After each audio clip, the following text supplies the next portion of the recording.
In this section, we'll be talking about linear inequalities. Now, inequalities are similar to equations in that they represent a relationship between two expressions and are, for the most part, solved and graphed the same way. We'll talk about some differences in this section, but for now, the main difference we'll address is that the answer to a linear inequality is an interval, whereas the answer to a linear equation is generally one value. For inequalities, we won't be using an equal sign, so you won't see this when we're talking about inequalities. What you'll see is one of four of the following symbols, and we're going to talk about that right now. So the first one we'll see is this symbol less than. This is the symbol for less than. That means we are going to shade everything we want to know all the numbers to the left is included in our solution. So all the numbers that are less than a certain number is included in our solution, but when we're talking about just less than, we're not including that specific number. So we'll talk about that in a little bit. Let's just get familiar with the terminology here. This is less than or equal to. So less than,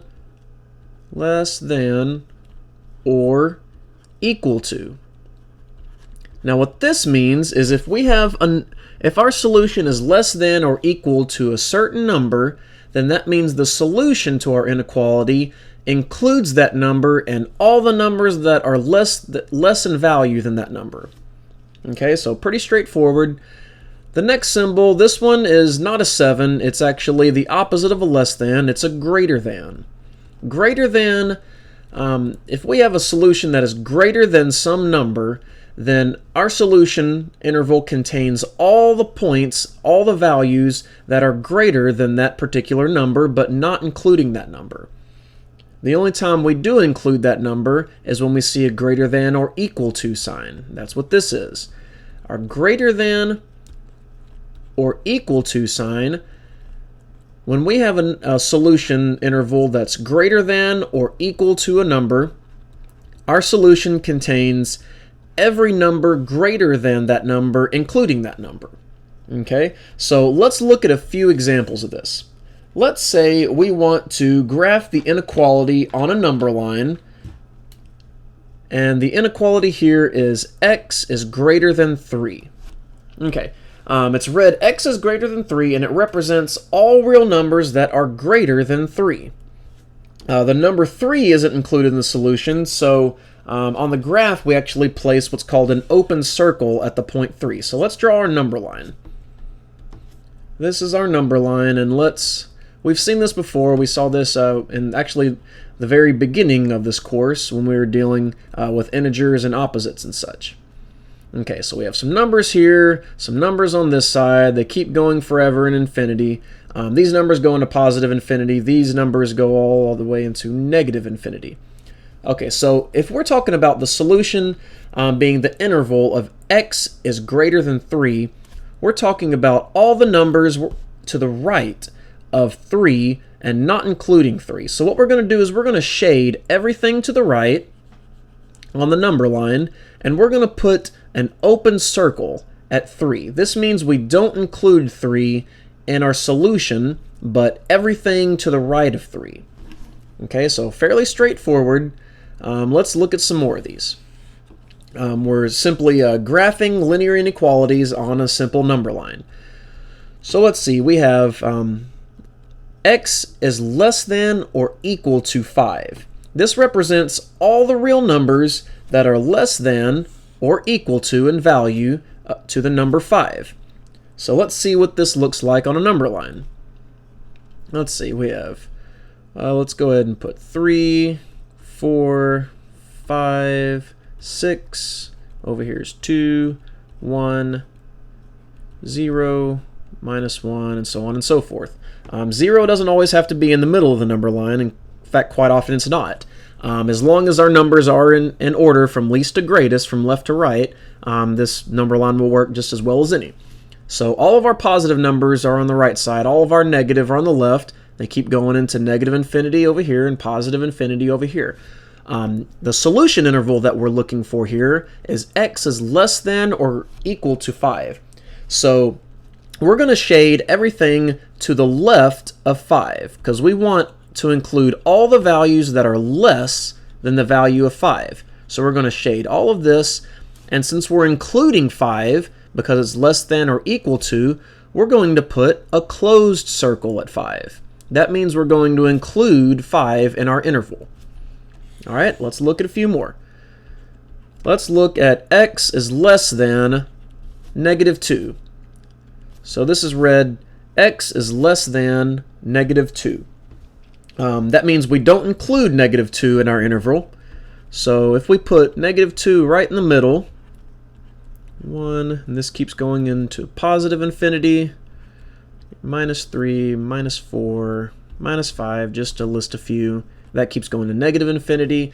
That means all the solutions or if we look at it this way, any number that we can plug into x to make this inequality true are all the numbers that are less or to the left of -2 on the number line. So we're going to shade everything to the left of -2, and since this is just a less than sign, we do not include -2 in our solution, so we're going to place an open circle at -2. And that's the graph of the linear inequality x equals -2. All right, let's look at a few more. Let's say we have x is greater than or equal to 1. Okay, so let's go ahead and graph this on a number line. Let's go ahead and stick 1 right in the middle. 2, 3, that keeps going. To the left is 0, -1, -2. That part of the number line keeps going.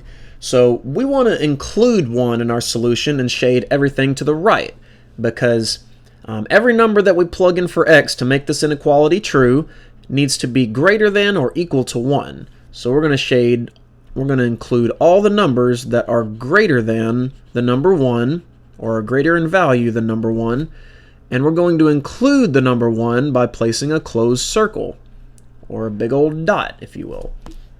All right, so not a whole lot to these linear inequalities. Let's just do a couple more so we can really hammer it home, because once we get this, we're actually going to need this for the rest of this section. So actually for the rest of algebra, and when we get into higher mathematics, we'll definitely need to know what inequalities look like. So let's say we have x is greater than -1, and we want to graph that on a number line. So let's stick -1 in the middle. We have 0 and 1 and 2 to the right. We have -2, -3, -4 going in the negative direction.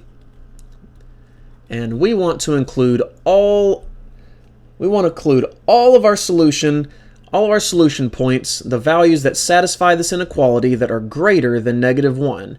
So that are to the right of -1. So we're going to shade to the right, and we just have a simple greater than sign. So that means we don't include -1 in our solution, so that means we place an open circle there. All right, let's squeeze in one more here.